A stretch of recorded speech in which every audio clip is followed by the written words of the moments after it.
ADHD at university. Now, for myself and many of my friends that I've met throughout the years, and many people in general that I've met who have ADHD, whenever the conversation of university has come up, and any of us who have gone, we've all agreed that it was a very, very positive experience. And it's been shown in research and stuff that a university setting, is much more preferable to people with ADHD, considering the symptoms, considering not just the difficulties, but also the positive strengths that come from ADHD.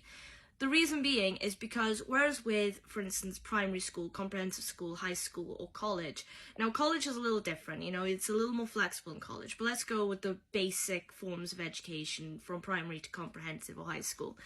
In those settings, it's a lot more rigid, you have a set amount of subjects that you have to learn. You have to learn everything, a bit of everything. And as you get to your GCSE stage or your final exam stage, you get to be a little bit more picky about what exactly it is you want to take. So then you can get into university, or you can get into college first and then university. Now, despite that little bit of flexibility at the end, it's still very rigid. And often, the support that's put in place isn't actually that effective at being helpful for people with any form of neurodivergency. So in this case, let's just refer to ADHD. Now, in school, there were systems that you could go through to get support that you needed if you have ADHD. But like I said, they weren't that effectual. A lot of the time, they were kind of a hit and miss situation. Like, they seem to have a concept of it's either this works for you or that works for you, without actually taking into consideration the nuances of, like, your differences in personality and individuality, and your differences as in general as a person on the spectrum, perhaps, because everyone who has ADHD or autism or anything like that are different to each other. They're not exactly the same. It's not a black and white situation. It's this or that. There's a big grey area. But in university, you're there to learn something that you already have an interest in. The courses you get are more specified, they're more specific, they're more suited to you as a person, to your interests, to what you want to do for the future. Now, on that note, a lot of people, when I went to university, the one thing that I was concerned about was that everyone around me seemed to have a very fixed idea of what they wanted to do for the future. They knew where they wanted to go, they knew the steps to get there.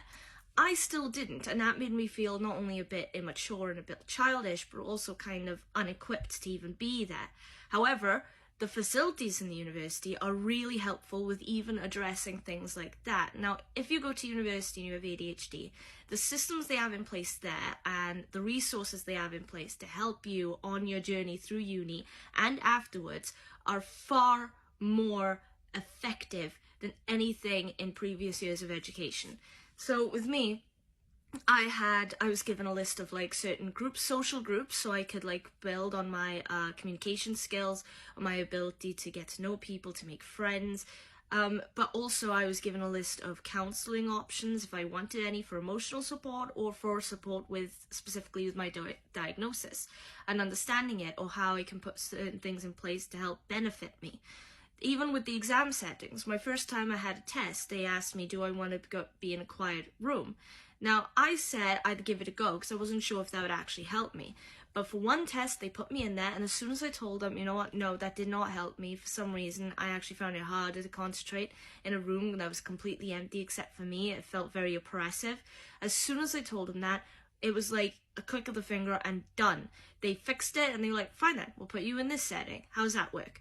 So, which was a lot different to like primary and comp, because lots of time their changes, their ability to sort of adapt to your needs took a long time to do. But in uni, it was literally like I said, like a snap of the fingers and it was done.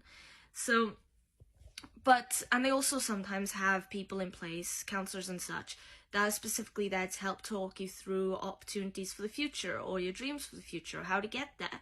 Because this is the thing, you don't need to know when you get to university what you want to do afterwards. A lot of people don't. Yeah, that's fine. But for someone with ADHD, university is a great environment to be in to kind of learn more about your strengths and your weaknesses and how to compensate for your weaknesses and basically where it is you're headed for your future. It's a good place to get you on the starting line, not get you into the middle where you're going to finish by the end of your course. Yeah, so don't stress about that.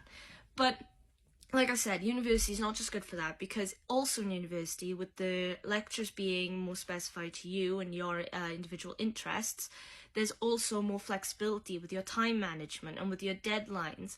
For instance, if you miss a deadline, it may not be the end of the world, you know, depending what it is, exam, test, or in general project.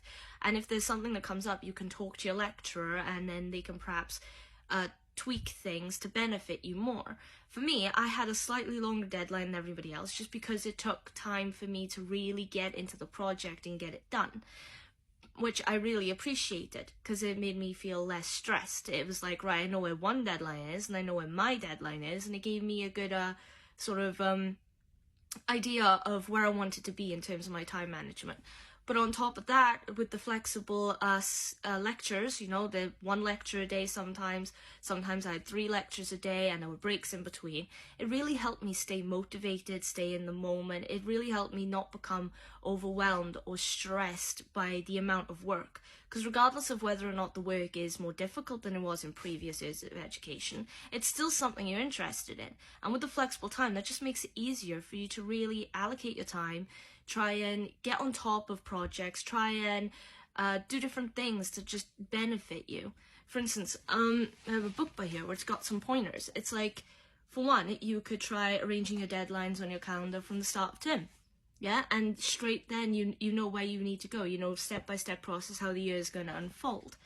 But then there's also, you could record your lectures. Now, I had a dictaphone that was provided for me by the university because they knew I had ADHD, which all I need to do is press record, have a small mic, put it on the desk in front of me, and even if my attention like faded for even few minutes at a time, everything was recorded in there, and I could just go over it in my own time when I was ready and take little tidbits out, go back and forward easy without worrying about missing anything. Also taking detailed notes, so then you know you haven't missed anything, so then you know you've got a more physical form of what was said or points that really stuck out to you in front of you. And then, but there's also the idea that with extra freedom, you got to be careful that you don't kind of overwhelm yourself, you know, trying too much, trying to put too much time. You got to make a balance between work and leisure, which is common, I suppose, with any kind of work environment. And then on top of that, last thing that I have down here is always let your lecturers and your tutors know you have ADHD. You don't need to tell everyone in the class, and they're not going to tell everyone in the class, yeah, if you're worried about that. But let them know, just so then they know to keep an eye out, to be aware of it, and to be there to support you if they need to be. But overall, university is just a really good ground to build your basis for the rest of your life if you have ADHD. Because not only is there more individuality in terms of people, there's a little bit more acceptance going around. I'm not saying that your symptoms are going to be gone or you're not going to be affected by them. You still are going to be affected by them. But the facilities they have in place are far more capable of helping walk you through those symptoms and how to manage them, how to deal with them, or how to find the support you need to manage them. And it's just really, in general, a positive experience. Anyway, that's all I wanted to say in this video. So if you liked the video, please leave a like, follow me on TikTok. Any thoughts or opinions you have, put that in the comment section. Yeah, also questions or requests, future videos, if there's anything you want to ask, please put that in there as well, and I will make a video straight away. I have a couple plans for videos already, which is brilliant. Other than that, subscribe to the YouTube channel and repost the video because it helps my motivation, it helps raise awareness, and so on and so forth. So with all of that having been said, hopefully I'll just see you in the next video. Till then, bye!